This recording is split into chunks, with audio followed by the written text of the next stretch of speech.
Good morning. Ayan, tambay muna tayo dito. Sarap magtambay guys. Diba? Napaka fresh.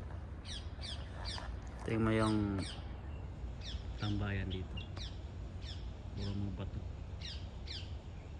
Diba? Siyempre sarap din ang mga puno. Ganda. Mga puno dito yung kinakain. Daming ibon. Taas. Okay, diba? Ganun kaganda rito. Kaya masarap dito mag-jogging.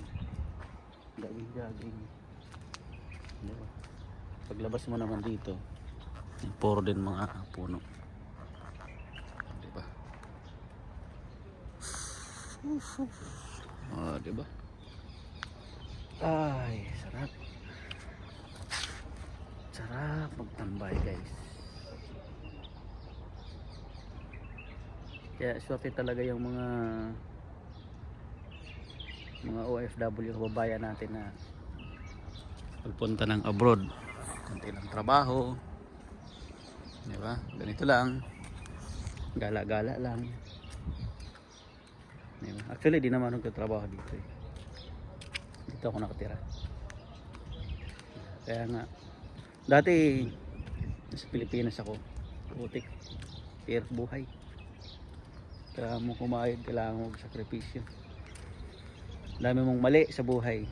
Pero sobrang thankful ako kasi sobrang dami kong mali. Dahil sobrang dami kong mali, natuto rin ako. Dami kong natutunan sa life.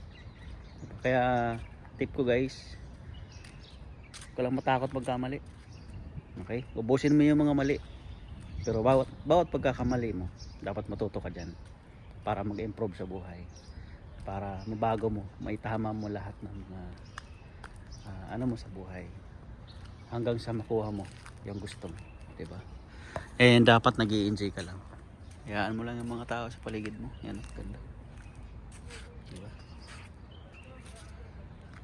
Diba? Sarap guys. Ikot-ikot lang ako rito. Diba? Kaya good luck sa inyo guys. God bless.